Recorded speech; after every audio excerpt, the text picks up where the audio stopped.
Mi padre me quiso manipular con una casa, y terminó perdiéndolo todo. Nunca imaginé que tendría que levantar una muralla emocional para proteger la herencia más significativa de mi vida, la casa de mis abuelos. Y mucho menos que el enemigo al otro lado fuera mi propio padre. Era una mañana cualquiera.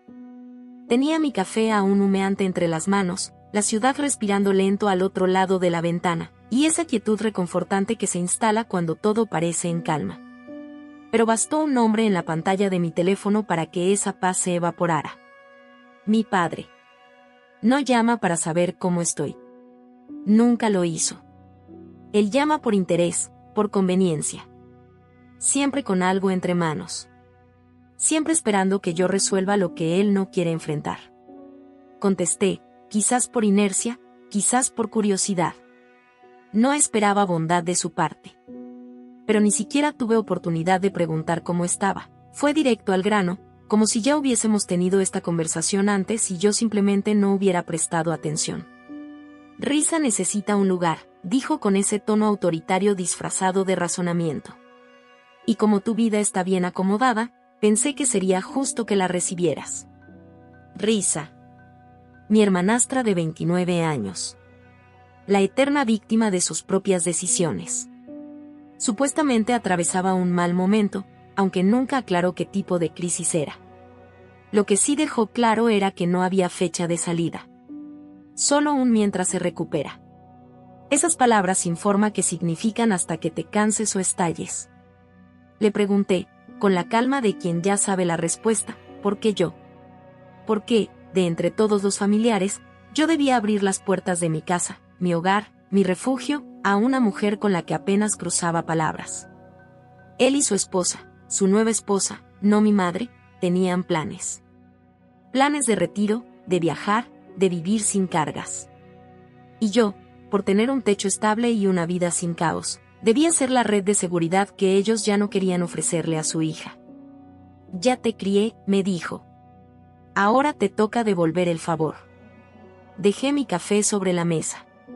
Sabía perfectamente hacia dónde se dirigía esta llamada. La lógica de mi padre siempre ha sido la misma, él da órdenes, los demás obedecen. Pero yo ya no era una niña. Ya no me amedrentaban sus tonos. Le dije que Risa podía buscar trabajo, como cualquier adulta de su edad. Que todos hemos pasado por rupturas, por momentos difíciles, pero eso no justifica cargar tus problemas sobre la espalda de otros. Que tristeza no es sinónimo de invalidez. Ahí fue cuando se enojó. Su tono cambió. Me dijo que estaba siendo cruel. Que no entendía por lo que Risa estaba pasando. Que era solo una pequeña petición familiar. No lo era. No para mí. Porque Risa y yo nunca fuimos cercanas. Porque pasé años escuchando sus comentarios despectivos, su actitud de superioridad, su forma casual de coquetearle a mi esposo cada vez que lo tenía cerca. No era paranoia. Era realidad. Y ahora querían que compartiera casa con ella. Que confiara en ella bajo el mismo techo que el hombre que amo. Entonces, mi padre mostró los dientes. Si no haces esto por la familia, me advirtió, quizás sea momento de vender la casa de tus abuelos. La casa en la que estás viviendo ahora. Se quedó callado, esperando que me desmoronara.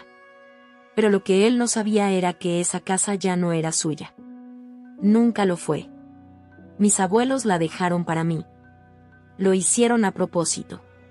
Sabían quién era su hijo, y sabían quién era yo. Le expliqué, con palabras suaves y veneno contenido, que la casa no estaba a su nombre. Que los papeles estaban firmados desde hacía años. Que su amenaza era, en el mejor de los casos, patética. Por primera vez en toda la conversación, se quedó sin habla. Luego vino lo esperado, la ira. Me gritó, me acusó de robarle lo que por derecho le pertenecía. Me llamó desagradecida, egoísta, mala hija. Dijo que le había quitado su legado. Que lo había traicionado. Yo solo miré mi café, que ya se había enfriado. Y le dije que podía hacer todos los berrinches que quisiera, pero los hechos no cambiarían. Que ni él ni Risa pondrían un pie en mi casa. Colgó. no sin antes lanzar una última amenaza disfrazada de profecía. Te vas a arrepentir de esto. Un día vas a necesitar a tu familia. Y no estaremos. Y en ese momento pensé, ojalá sea así. Pensé que con eso terminaría. Que la vergüenza de haber quedado en evidencia lo dejaría callado por unos días, tal vez semanas. Pero subestimé la desesperación de los que se acostumbraron a recibir sin dar nada a cambio. A la mañana siguiente, mi teléfono era un cementerio de notificaciones. Mensajes de mi padre. Llamadas perdidas. Y también, para mi sorpresa y fastidio, mensajes de risa. Tenía el descaro de escribirme directamente. Empezó suave, tratando de sonar razonable. No entiendo por qué esto se volvió tan personal, decía. Sé que nunca te caí bien, pero podemos hablar como personas civilizadas. Estoy en un momento difícil. Y después, sin anestesia, se reveló el verdadero motivo de su indignación, la vergüenza. Le dije a la gente que me estaba mudando con vos. Que eras una hermana ejemplar. Ahora quedo como una idiota. Ahí estaba. No era la necesidad. Era el ego herido. Había construido una narrativa de redención y apoyo que yo no estaba dispuesta a representar. Y ahora, el teatro se caía. Ignoré cada palabra. Pero el espectáculo no había terminado. Unas horas más tarde, me llamó la esposa de mi padre. Otra que rara vez me dirigía la palabra, y ahora de repente era la defensora de la unidad familiar. Intentó disfrazar su llamada de preocupación. Que la tensión no le hacía bien a nadie, que mi padre estaba muy estresado, que esto podía afectarle la salud. Usó esa vieja técnica del chantaje emocional, como si de repente yo fuera responsable de su bienestar solo por decir que no. Le pregunté, con la frialdad que da la certeza, por qué ni ella ni mi padre querían a Risa viviendo con ellos. Dudó. Balbuceó algo sobre el espacio, sobre los planes que tenían, sobre que lógicamente yo era la opción ideal porque tenía estabilidad. Le respondí que si tanto les preocupaba, podían alquilarle un departamento, ayudarla a conseguir trabajo, pagarle terapia si querían. Pero que yo no era ni su madre, ni su madrina, ni su plan de respaldo. Y para cerrar, le dije lo que realmente les dolía, que si estaban tan desesperados por sacar provecho de la casa, yo misma la vendería. Que ya había empezado a considerarlo seriamente. La reacción fue inmediata. El tono de voz cambió. Pasó de la persuasión al pánico, de la culpa al intento de negociación. Pero yo ya no estaba dispuesta a escuchar promesas ni acuerdos que solo buscaban suavizar mi rendición. Colgué. Pensé que eso sería suficiente. Pero, otra vez, me equivoqué. Al día siguiente, mi padre apareció en la puerta de mi casa. Y con él, Risa. Ella estaba ahí, de brazos cruzados, con la cara fruncida, como si yo fuera la villana de su historia. Como si le debiera algo. Como si no supiera todo lo que había dicho de mí durante años, como si su descaro nunca hubiera existido. No los dejé pasar. Mi padre empezó a hablar apenas se detuvo en el umbral. Venía con su discurso ensayado, como si su tono de voz pudiera doblar mi voluntad. Ya es suficiente de este drama. No voy a permitir que sigas actuando de forma egoísta. Es hora de que le hagas caso a tu padre. Me apoyé en la puerta, con los brazos cruzados, esperando el resto del sermón. Pero no lo necesitaba. Ya sabía todo lo que iba a decir. Volvió a insistir en lo mismo, que era solo un pequeño favor. Que era lo correcto. Que toda esta discusión era innecesaria. Que si hubiera aceptado desde el principio, todo estaría resuelto. Y entonces soltó lo que pensaba que era su golpe final. Si no puedes aceptar a Risa, te cortaré de mi vida. No serás parte de nuestra familia. Lo miré con una calma que lo descolocó. Le respondí que no recordaba haberlo elegido como familia, que él tomó sus decisiones cuando formó su nueva vida, con su nueva esposa y su nueva hija. Que Risa era su responsabilidad, no la mía. Que si él no era capaz de cargar con ella, ¿por qué creía que yo debía hacerlo? Risa, por fin, intervino. Dijo que no entendía por qué todo esto se había vuelto tan grande. que tenía una habitación libre, que incluso podía evitar hablar con mi esposo.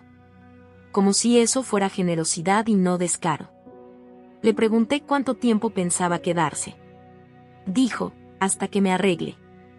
Le respondí que no conocía ningún calendario con esa fecha.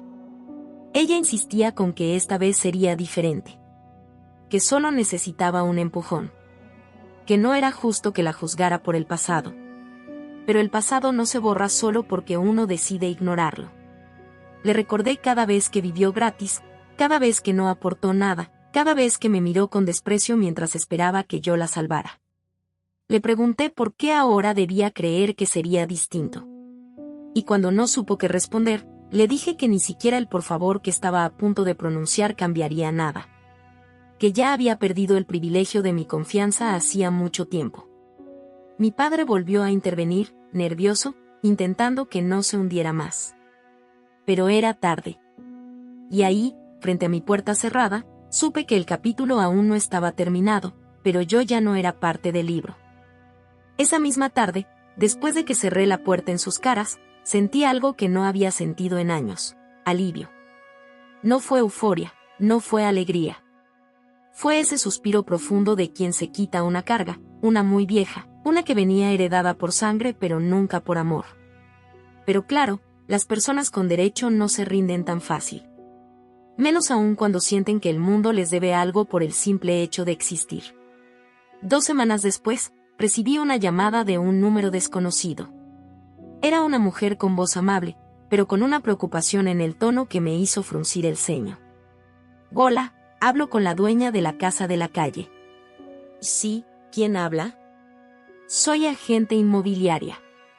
Su padre vino esta mañana a nuestra oficina y dijo que estaba listo para poner la casa en venta. Me quedé callada. La señora siguió hablando, explicando que al revisar los documentos, notó que el nombre en los registros no era el de él, sino el mío. Por eso había decidido contactarme directamente. Mi padre había ido a vender una casa que no era suya. Ni siquiera intentó disimular. Quería venderla rápido, solo compradores serios, dijo, como si no estuviera estafando a su propia hija. No me sorprendió. Me dolió un poco, sí. Pero ya no me hería. Era apenas otra confirmación de lo que ya sabía: para él, yo no era su hija. Era un recurso. Le agradecí a la gente por su ética y le pregunté, por pura curiosidad, cuánto creía que podría valer la casa si, por algún motivo, yo sí quisiera venderla. Me dijo el rango. Me quedé helada. Era una cifra muy superior a la que había imaginado. Con esa venta, no solo podría mudarme con mi esposo a una mejor casa, a una mejor ciudad, podría, además, regalarle a mi padre exactamente lo que quería. Solo que no de la forma que él pensaba. Así que le dije a la gente que siguiera adelante. Que prepare los papeles. Que esta vez, la venta sí iba en serio, pero los beneficios no iban para él. No le conté a nadie. Solo a mi esposo, que apoyó la decisión con un entusiasmo que no necesitaba palabras. Él también estaba cansado de vivir cerca de una historia que no era suya y que siempre amenazaba con salpicarnos. 2 meses después, la casa fue oficialmente vendida. Ya tenía las llaves de mi nuevo hogar en otra ciudad, y los contratos estaban firmados. Era mi forma de cerrar este ciclo. No con gritos. No con venganza. Con acciones. Y entonces decidí avisarle. Le mandé un mensaje corto, acompañado de una foto mía sonriendo al lado del cartel de vendida, con el monto en letras grandes sobre el papel. Ya vendí la casa que tanto querías vender. De nada, papá. La reacción fue inmediata. Mi teléfono colapsó con mensajes.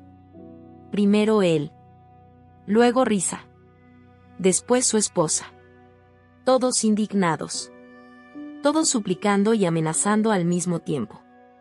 Mi padre incluso apareció en la puerta, una vez más, con la cara desencajada. Me gritó que lo había traicionado, que lo había dejado sin futuro, que le había arruinado la vida. Risa bajó del coche, furiosa, con los puños cerrados como si pensara que podía intimidarme. Pero cuando vio que yo no retrocedía ni un centímetro, se quedó clavada, mascando su rabia. Llamé a la policía. Cuando escucharon a la operadora decir que una patrulla estaba en camino, se esfumaron. No los volví a ver. Y en ese instante, mientras el silencio regresaba a mi casa, supe que todo lo que había soportado, toda la presión, todas las culpas, todo ese peso que me hicieron cargar desde que era niña, ya no era mío. Esa casa fue el último eslabón. Y al venderla, no solo me liberé del pasado. Me elegí a mí. La mudanza fue rápida. Lo suficiente para no darle a nadie tiempo de reacción, pero lo bastante lenta para que pudiera despedirme de cada rincón como quien cierra un libro que, a pesar del dolor, también supo tener capítulos hermosos. Mi esposo y yo nos instalamos en una nueva ciudad. Más tranquila. Más lejana. Con calles limpias, vecinos que no sabían nada de mi historia, y una casa luminosa que olía a segunda oportunidad. Allí no había rastro de mi padre, ni de Risa, ni de la mujer que él había puesto entre nosotros como un muro. Éramos solo nosotros dos. Paz. Rutina. Vida real. Sin dramatismo. Durante un tiempo, pensé que ahí terminaba todo. Hasta que una noche, semanas después, recibí un mensaje de un conocido de mi antigua ciudad. No decía mucho, apenas unas líneas, pero bastó una frase para captar mi atención. ¿Te enteraste del robo en la casa de tu padre? Parece que fue durante el cumpleaños de Risa. El resto me lo contó otra amiga, con más detalles y menos piedad.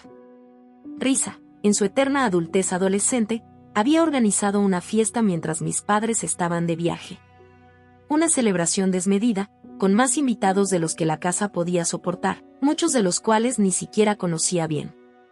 Esa noche fue puro caos. Alcohol, música hasta el amanecer, y puertas que quedaron mal cerradas. Días después, cuando Risa salió por unas horas, los ladrones entraron. Y no fue un robo cualquiera. Se llevaron todo, muebles, electrodomésticos, joyas, tecnología. Incluso cuadros de valor sentimental. Mi padre y su esposa tuvieron que volver de su viaje una semana antes, perdiendo el dinero de los pasajes de regreso y parte del tour que habían pagado con sus tarjetas. A eso se le sumaron miles de dólares en pérdidas materiales, sin seguro suficiente para cubrirlo todo. El retiro de mi padre, ese que tanto le preocupaba, ahora parecía un espejismo lejano. Y Risa fue expulsada de la casa apenas el polvo se asentó. No sé dónde vive ahora. No me importa. Porque todo esto no fue venganza. No fue castigo. Fue consecuencia. Fue el eco de años de malas decisiones que, finalmente, encontró una pared donde rebotar. La última vez que oí algo de mi padre, fue por boca de alguien que lo vio trabajando medio tiempo en una tienda, claramente lejos de la idea de vida sin estrés que tanto anhelaba. Y yo, desde mi nueva casa, con mi nueva vida, no sentí alegría. Sentí descanso. Porque a veces, no es necesario ganar para sentirse libre. A veces basta con no haber perdido contra uno mismo. Después del robo en la casa de mi padre, quedó claro que todo lo que trataron de evitar al empujarme a mí la responsabilidad, les explotó en la cara. Las pérdidas económicas superaron los 45,000 pesos entre objetos robados, daños a la propiedad, el costo del viaje y los pasajes de regreso. Risa fue echada de la casa de inmediato. No tenían medios ni paciencia para seguir manteniéndola. Ya no hay información clara de dónde está, y sinceramente, no tengo interés en averiguarlo. Mi padre, por su parte, se vio obligado a cancelar su plan de retiro. Volvió a trabajar, aunque con jornadas reducidas. Lo vi en una foto filtrada por conocidos, atendiendo en una tienda minorista. No tiene ahorros. No tiene respaldo. No tiene casa propia. Yo, en cambio, vendí la casa heredada a un valor muy superior al esperado. Compré una nueva vivienda, en otra ciudad, completamente fuera del alcance de su radar. Mi esposo y yo estamos cómodos, en paz, con una vida organizada y sin sobresaltos. Cambié de número. No dejé direcciones. Nadie del círculo familiar tiene forma de contactarme. Y quienes sí la tienen, saben que no deben compartirla. No hubo reconciliación. No hubo redención. Solo consecuencias. Y la próxima vez que alguien crea que puede manipularme con amenazas familiares, le bastará con investigar qué pasó con mi padre y su favor pequeño para saber cómo va a terminar. No olvides dejar tu opinión en los comentarios, dejar tu like y compartir este video.